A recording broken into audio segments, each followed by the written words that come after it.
पुरी पीठाधीश्वर जी महाराज का एक कल्पा के शिष्य हूँ और एक साधारण सा राम का भक्त हूँ। हमारी परंपरा के लिए जो श्लोक प्रसिद्ध है उसको मैं अपने गुरुओं के और आचार्य परंपरा के चरणों में निवेदित करता हूँ। नारायण समारंभाम शंकराचार्य मध्यमाम अस्मदाचार्य पर्यंताम वंदे गुरु परंपराम।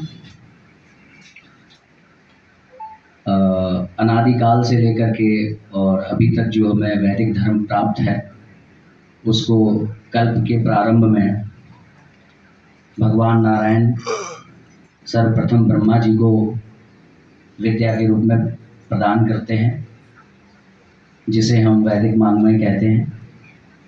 और फिर वो ब्रह्मा जी से वशिष्ठ जी से शक्ति, फिर शक्ति जी से पाराशर जी के पुत्र व्यास जी के से फिर सुखदेव जी से श्री गौड़पादाचार्य, उनके शिष्य गोविंद पाद जी, और फिर उसी क्रम में आगे भगवत्पाद आदि शंकराचार्य जी के पास जो ज्ञान विज्ञान आता है हमारे वैदिक वाङ्मय का, उसी परंपरा से अभी तक हमारे जो शंकराचार्य परंपरा है उसके आलोक में जो ज्ञान विज्ञान मुझे प्राप्त है,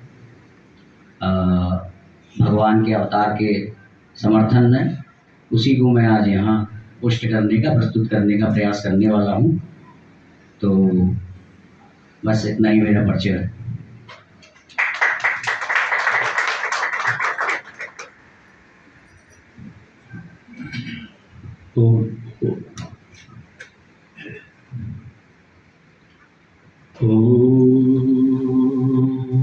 त्वमेना पिता वशो त्वं माता शतक्रतो बभूविथा तथा ते नमीमहे।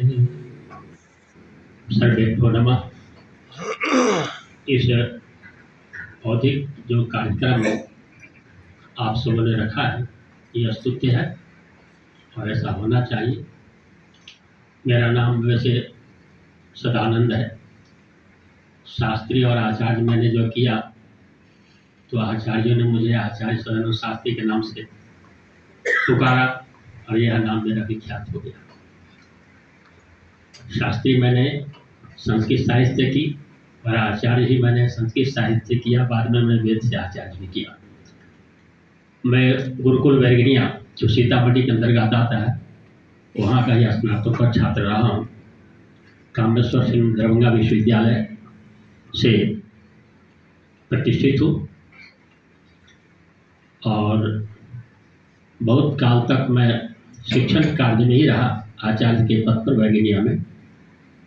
और इसी बीच ये जो वैदिक सिद्धांत है, परमात्मा की जो वाणी है, उसके प्रचार प्रसार का जो अवसर जब तक जहाँ मिला मैं उसमें अपना सहयोग देता आया। यहाँ अचानक मैं कुछ महीनों से पटना में और इसी बीच एक फोन मनोहर जी का आ गया। मुझे तो पता भी नहीं था मनोहर जी कौन है, कैसे नंबर मिला उन्हें पता नहीं।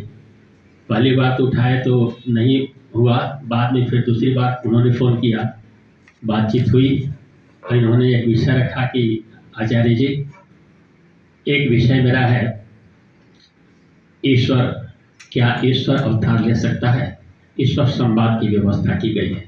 मैंने कहा था संवाद तो बड़ी अच्छी बात है, विवाद नहीं होनी चाहिए थी, इस पर ध्यान रख। लेकिन निर्देश जो उन्होंने किया मन से मुझे बड़ा अच्छा लगा कि संवाद का मतलब क्या है, एक व्यक्ति जो बोलता हो सभी ध्यान मग्न होकर सुने, अगर उसमें कोई प्रश्न चिन्ह लगता है उसको नोट करें, दूसरा व्यक्ति बोलता है उनके चीज़ों को नोट करें और दोनों को देखें कि कहाँ पर क्या गलत हो रहा है, क्या सही हो रहा है। शास्त्रीय प्रमाण के आधार से हमारे और आपके विचार से कोई सिद्ध नहीं हो सकता, जब भी होगा तो शास्त्रीय प्रमाणों से सिद्ध होगा और इसलिए शास्त्रीय प्रमाण ही मान्य होता है।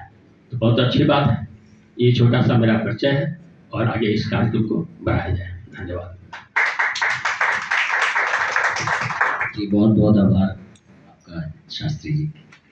तो मैं सर्वप्रथम जिस प्रकार से क्रम को बताया गया है उसके अनुसार मैं पक्ष को रखता हूँ। यह बात सर्वमान्य है कि ईश्वर सर्वशक्तिमान, हम ईश्वर को मानते हैं। दोनों ही पक्ष के बारे में ये बात एक मत है कि ईश्वर सर्वशक्तिमान है, अनंत सामर्थ्यवान है।